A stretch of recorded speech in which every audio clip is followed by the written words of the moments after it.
Welcome to Trading Lounge and the Bitcoin video for the 20th of October.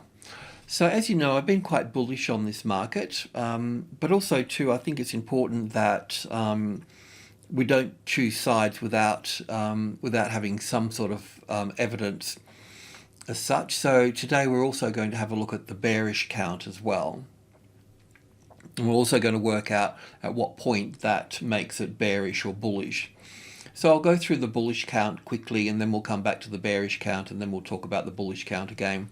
So as a bullish count, we've seen this market move up through here as wave 1 and back for wave 2. Well, it's the way I've labeled it anyway, and wave 1 and nice ABC correction for 2. And then we have an impulse wave, which is 5 waves here for wave 1 and back for wave 2, and then looking to move up to wave 3 here. Now, it's also possible that when we did the first video or the second video, I can't recall now, but we also looked at having wave 2 coming back down here, a little bit lower here. So we'll also look at that again as well, because the 1 and the 2 here is a little bit small, but we'll just check it out. So but look, yeah, this is the count. So when we're looking at wave 1 and 2 here, and then 5 waves up for wave 3, then we'll see wave 4 and wave 5. So that wave 5 up here, that will make the top of this wave 3 here. So 1 and 2, and then 5 waves up here for that wave 3 here. So I can see that if this, if we do make new highs above here, that will basically trigger the bullish pattern. So that's what we're waiting to see if that top gets taken out here. If that top gets taken out, well, then that really helps cement the bullish count further. But let's just go in and check this out a little bit. So on the daily chart, from this wave 2 low here, we've got 1 and 2 and 3 and 4 and 5 for wave 1, and then wave 2 here. Now, as I mentioned before, it was possible that when we look at the wave 2 coming from here to here, the 50-60% retracement level is down here for this. So it's possible that we can have wave 2 sitting over here for this, and then that would make all of this an A wave here, a B wave up here, and then a C wave down here for this. So that's still on the cards as well. We can't throw that out. So that's on the that's on the table, and also a larger bearish count as well, because we've got an impulse wave here. If we take this top out,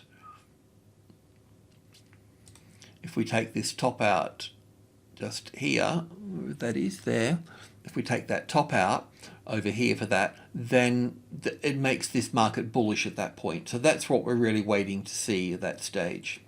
Okay, so once that occurs, then we know that the bigger picture is on its way. But until that's not taken out, then we also need to entertain the bearish count, which is just as valid. And there's 2 steps for that bearish count. We'll go in and have a look at this count in here in a moment. But while we're here, we'll look at the bearish count. So it's possible that we can have all of this here, this move down through here as wave A, and then having this, copy this B wave here. Just copy that and put that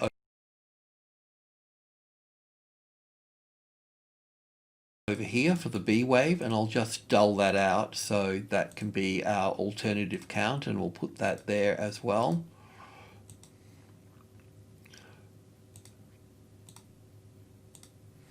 So it's not like I'm trying to confuse the issue. I mean, what I'm trying to do here is to be as practical as possible and put all the possible counts on the table so we understand them, because if we take a trade, we need to know what the risk is and where the risk is, and so on and so on.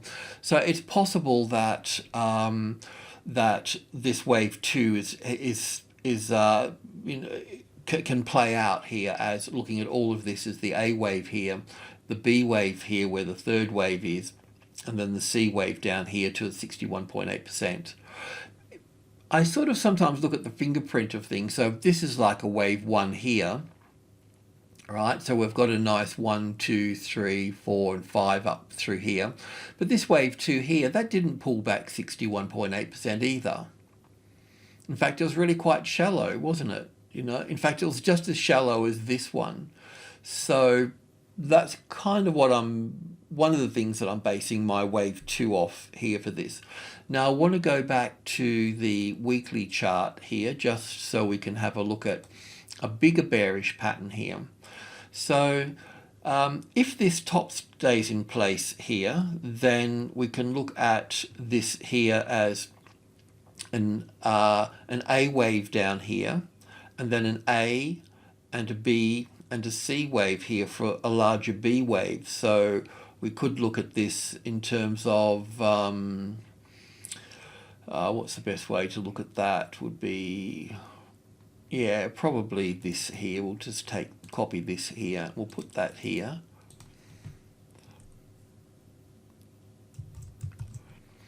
Put that as a B wave here, and we'll dull that out. Copy that and put a wave C down here, so it brings us way down yonder here. And we'll just grab the A wave here while we're here as well. So this is what's at risk here at the moment. So all of this move down here can be the A wave, and then an A, B, and C wave here for the B wave, and then 5 waves down for the C wave here. You know, fundamentally speaking, you know, I'm not the one to ask why the market would go down to that particular point. That's just not my thing. So I'm just into patterns and just working out the patterns and staying with the patterns. So, you know, I understand from being in the markets a long time that there's nothing too low and there's nothing too high. So you'll learn that after a while as well. So that's it. This market can come down and test these lows down through here as an A wave, a B wave, and a C wave down here. But once that top's taken out here, then we can put a line through these. We can remove these here. So it all depends on this top here for this bigger picture here. And if that top gets taken out as well, that will also remove the possibility of this being wave 2 down here at the 61.8% here. So there's a lot riding on that particular high being taken out here. So we're going to go back in and have a closer look at that situation and try to understand what patterns are occurring on an intraday basis within that space. So that kind of settles that. Just a quick recap. So we've got an A, B, and C down here, and a wave 2 that could pull back 50 or 60% down through here. They're the 2 bearish counts that I can see. Once again, if that top's taken out here, then we can get rid of that, and we can get rid of this, and we can put this back over here for that. At the moment, I'm just being a little bit optimistic and looking at this as 1 and 2 here and moving up further. And the reason I'm optimistic about that is that because of the structure here. So let's just go into, well, just to the daily chart here. So I've been counting it like this here as wave 2 here. So we know this wave 2 over here is a possibility. I can view this here as wave 1 and 2 here, and then wave 3 up here. This wave 3 up here would have 5 waves in it, so we need to go in and understand this particular structure here as well. If this was going to come down to this point here or even further down, then we'd need to understand this is a corrective move here for this. So in that case, I think we can just go here for that. So this is what the bearish count would look like here. So we know we've got a B wave up here, and we know we've got a wave 1 here.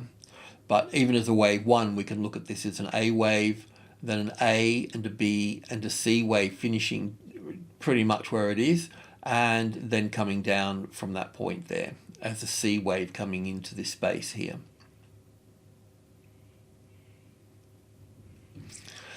So yeah, this move here, that could be counted as 5 waves, so we can look at that as an A wave. This here appears to be 5 waves here.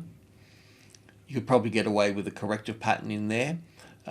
This doesn't count very nicely as a B wave here. This would really be a triangle pattern over here. But I have to say, and we looked at this as a triangle pattern before in here, right? But, and then that would make that wave C up to this point here. That's how it was originally, right? But because we've just taken out that high there, then that pattern doesn't exist anymore. And then I think to myself, well, can I do this any other way, you know? Can I bring this B wave over to this point? And can I bring it over to this point? But also don't forget as well is that if we take this top here, whoops, missed it a little bit, but you get the point. The 61.8% is here, but now we're trading above that here, which is not a big deal. I mean, the square root of 61.8 is 78.6, so it could come to there, the top of the B wave here. And of course, I'd expect the market up here to struggle up here in terms of these old highs here. Anyone would. So there's resistances there, whichever way we look at them. So yeah, that's fine in its own little way. But we had that over here before, based on a triangle pattern here. I struggle to see this move here is also, we could probably get 5 waves out of that. So we could probably put that there for the next one, and then that would put that one over to this one over here. And then it can fail from that point. Can we bring it over to this point and then have another wave structure over to here? Well, I think that we're getting a little bit too high at that point for that. You know, too far up here for that. The important level here, by the by, is the 11,500. So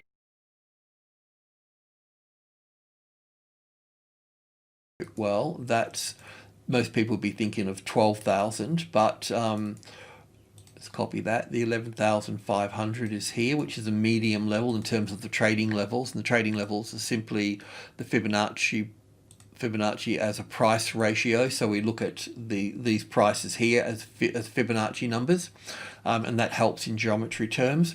But you can see that 11,500 is important, and it you know, it could be $11.50 in stocks, and we'll always find 12,000 important and 11,000 important. But I just always find that the medium level here, 11.5, becomes the balance point, let's say. Also, the next, if we were looking at the Fibonacci numbers, we've got 1, 2, 3, 5, 8, and then normally we go to after 8 we go to 13. Right, but because we've got other numbers, I go back to 1 again here. So I'll go to the power of 10. So after 8, we come to number 1 again. So 1, which will be, 1 could be 1 cent or 10,000 or 100,000 or a million, it doesn't matter. And then we go from 10,000, then we go to 20,000. But the medium level a medium level is always halfway between 2 major levels. So between 8 and 10, it would be 9 here, and between 8 and 5, it would be 650. Now, 650 doesn't seem like a big number as well, but you start to have a look at that on stocks. It could be $6.50, it could be $65, 65 cents, 6,500. You start looking at those numbers, and you watch the price there, and you'll soon get the message, and the pennies will start dropping. So yeah, so as a B wave, it's, you know, B waves, you know, they can get ugly and complicated and so on. And I'm not looking for an expanded flat here for a B wave, not within wave 1 here. Expanded flats don't have, wave 1s don't have expanded flats. Or wave 2 rather doesn't really have expanded flats. I have seen it in currencies before, so I'm not going to, you know, wipe it out totally. But yeah, and also too, the size of this, the time and the amplitude of this here is starting to become Well, quite large really compared to this one here. So this is probably the start of the next trend. That's what I'm sort of thinking. But let's go into the 4-hour chart and start having a look at the bullish count to the upside. So in this instance here, we've got our wave 5, and I haven't put wave 1 here just yet, or wave 2, but an A and a B and a C here. But we have been counting it to the upside as wave 1 here and wave 2 here, and then wave 1 and wave 2, then wave 1 and 2, and then you'll just have to pull this apart yourself to look at it. I've done it on a tick chart. We can go to the tick chart in a minute. But wave 3 here, and last time we spoke, we were looking for an A, B, C pattern to come back to the wave 4 of 1 lesser degree here. We've got that. And in terms of the trade here, if you know the classic trading levels pattern that I work with, we use the reference point high here, then we come down to the next one, and then we come down to the next one. So really that's at the point where you should have been long there for that. Now, we've had the stop down here. We can move that up a little bit into this space here, because what we need to do is we need to accommodate, if you're trading this anyway, you need to accommodate this move up through here as wave 5 of 3. So green wave 1, 2, 3, and then 4, and then 5 here for the third wave, and then the fourth. So we've got like this wave 4 in here, we've got this wave 4 here, we've got this wave 4 here, and we've got this wave 4 here. So if you put your stop up too close, you're not going to get through this. It takes courage to stay in a trend, and yeah, do you have the intestinal fortitude to do you deserve money? That's the thing at this point. So if you don't have the intestinal fortitude, then trade less. I'm a bit of a scaredy cat, so I'm not trading this. And as you may know, all I've been doing over the month is just every Thursday or Friday I buy $1,000 worth. So I'm just buying it and holding it, stacking it, as you call it. I mean, I just see this the same as gold, really. This Bitcoin, same sort of product. I just think there's a bit more upside potential in Bitcoin than I do with gold, but that's all fundamental stuff as well. I mean, I'm just based that off the pattern that I'm looking at on the weekly chart. That's all. Nothing, no storytelling and all the rest of it. But everything's important. But you've got to choose we live and die in our lane, and you need to choose your own lane. So I've been, and that $1,000 I've been buying each week. I'm in Australia, so I've just been buying Australian dollars, so 1,000 Australian dollars, which is the Australian dollar exchange rate to the US is about 72 cents. So I think I've bought $4,000 so far in this, and that gives me 2,933 US dollars. So I've made $108 so far in this. So I think I've been buying all through here and through here. So yeah, look, $100 for a $4,000 investment. I don't know if that's good or not, but like I mentioned when I started all of this, is just that this is just going to be my journey, and I'm just going to share it, and come what may, that's all it is. So not a big deal. It's just a bit of fun, really. But yeah. And also, as I mentioned before too, if these tops gets taken out and I can confirm that it's bullish, well then I'll probably pop in 20 grand or something like that on it. But at the meantime, I'll just continue to go, because I could be at risk here with those bearish patterns that I've mentioned. Yeah, so on the bullish side of things, we're looking at wave 1 here and 2 here, and then going up for wave 3 here. And within that, we're looking at these green waves here, 1 and 2, and wave 3, 4, and 5 here for this. And yeah, so that's where we are. So I suppose picking the target for this, obviously we got this old B wave high over here, so that 12,000 is going to play out here. I'm just hoping that that over time, all of this time here, that the 11,000 that was resistance becomes the tested support. So I expect the market to move up and then drop back down. There is another little number in here, which is the 800. We can just go to the tick chart now and just check a few things out. I always call 800 a profit-taking number. The bids will always be hit. So wherever you see number 8, then that. But if you know me, then you'll know how we look at number 8 there for that. So let's just get in a little bit more data here for the tick chart. This is 100 ticks, by the way. So this is how I'm sort of counting it. I'll just pick it up from blue wave 1 and 2 here. So 1 and 2 here for this. And then 1 and 2 here, and then we've counted all the little waves up through here, so I won't go into all of that. And then we've got, last time we spoke, we were looking for the top here, and we're looking for an A wave, a B wave, and a C wave.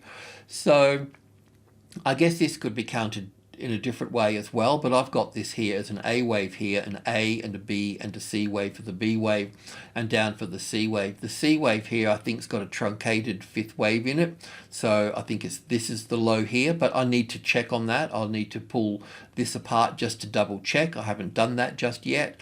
If we move, we'll need between wave 4 and wave 5 here, there'll be 5 waves in that, so we'll try to pick those guys up.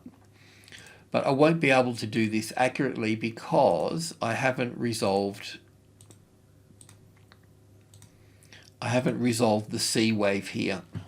The C wave could be on this low or it could be on this low. I just don't know that for the time being. But so just expect there's a possible adjustment here for this. So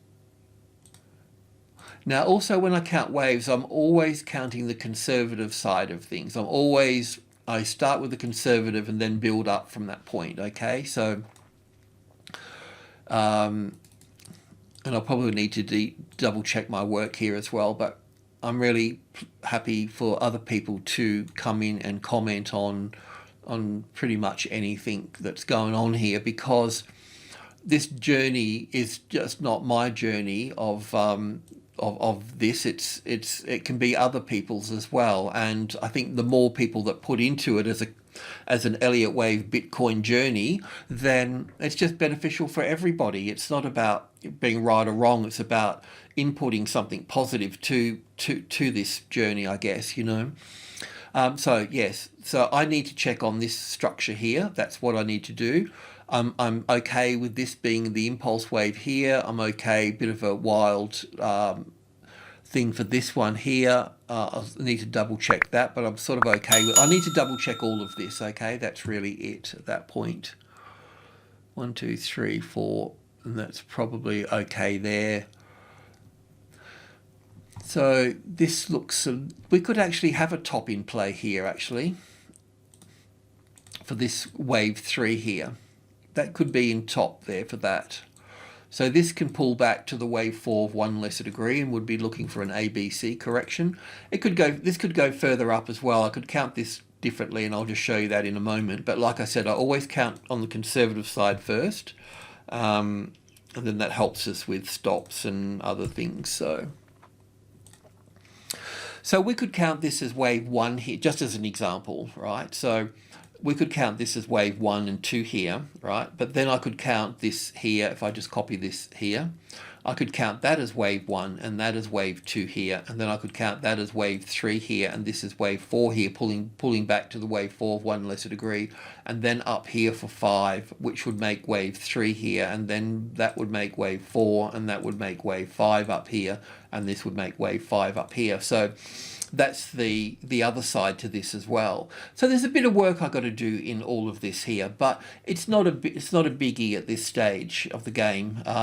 If I was intraday trading, I know to take profit at 800. and it's just a trading levels thing. You can go to tradinglounge.com and there is a free course there, but the course only goes into major levels, medium levels and minor levels. It doesn't go into sub levels or micro levels and so on. So but that's just a free course. I'll give you the idea. Right, so if that is the top there, let's just assume, and we know we shouldn't assume, but we're just taking the conservative side. So the 38.2% can come back to the wave 4 of 1 lesser degree here. Right, so, you know, just be mindful of that. We'll probably go further up, but as a conservative view, we can count 5 waves here. So we need to be mindful that if you're holding positions, that it can come back to this particular point. So in terms of the stops, if we're going for the longer haul, if we go back to the 4-hour chart here just for a moment, you know, we wouldn't want to put the stop under this low here or under here, because then we'll just get stopped out for this. You could if you were long here, you could take some profit here, percentage. I'm doing this for the sort of longer haul, so to speak. We may take some profit on this one up, on this wave 3 up here, maybe. See, this is the thing. Everybody's doing different things, and everybody's holding more risk or can accommodate more risk. And you can give the same amount of money to 10 different people and give them all the same trades, and they'll all come out with different amounts of money, and some with none as well, because their bet size basically and where they place the stop and all sorts of things. So there's too many variables on it. So this is just a guide stick anyway. I'm just giving you some ideas to chuck in the hat. So yeah. So yeah, this trade here will probably come back at being in a loss at that point. Should you let it turn into a loss? Well, that depends if you want to keep building to the upside over here. Well, shouldn't we have we shouldn't have put that trade in here then, should we? Well, some people might want to take the money at 11,800 or even at 12,000 if the other count comes into play. So there's all these different things. So, you know, you have to do your own thing. You have to find your own way of doing things. My way with all of this is simply I'm holding Bitcoin physically, and I'll just keep buying it. You know, if it turns into a bearish count, and I can confirm that it's bearish, well, I will probably stop buying it and just keep saving that 1,000 on the side in cash. And when we're down at a certain point, well, then I'll put it all in at that point, right? So I'll probably manage it like that. So yeah, but otherwise I'm not too fussed about it. Yeah, but I do think, you know, coming on, let's just assume for a moment that we're right here. We've got wave 2 here, wave 2 here, and wave 2 here. And then once we get this wave 1 in place here, like 5 little blue waves up here for wave 1 and come back for wave 2, well, then we're going to be in this third wave here. And this third wave here, that's going to be the third of the third of the third of the third. So that's really going to push up. That will just push way up here for that. So this is the one that we really want here, this one here. This is where we'll start stacking in a bit more pocket money for this. Well, on that positive note, on that hopeful positive note, and don't get lost in hope, but on that hopeful positive note, we'll sign off, and thanks for tuning in. Appreciate it. Cheers.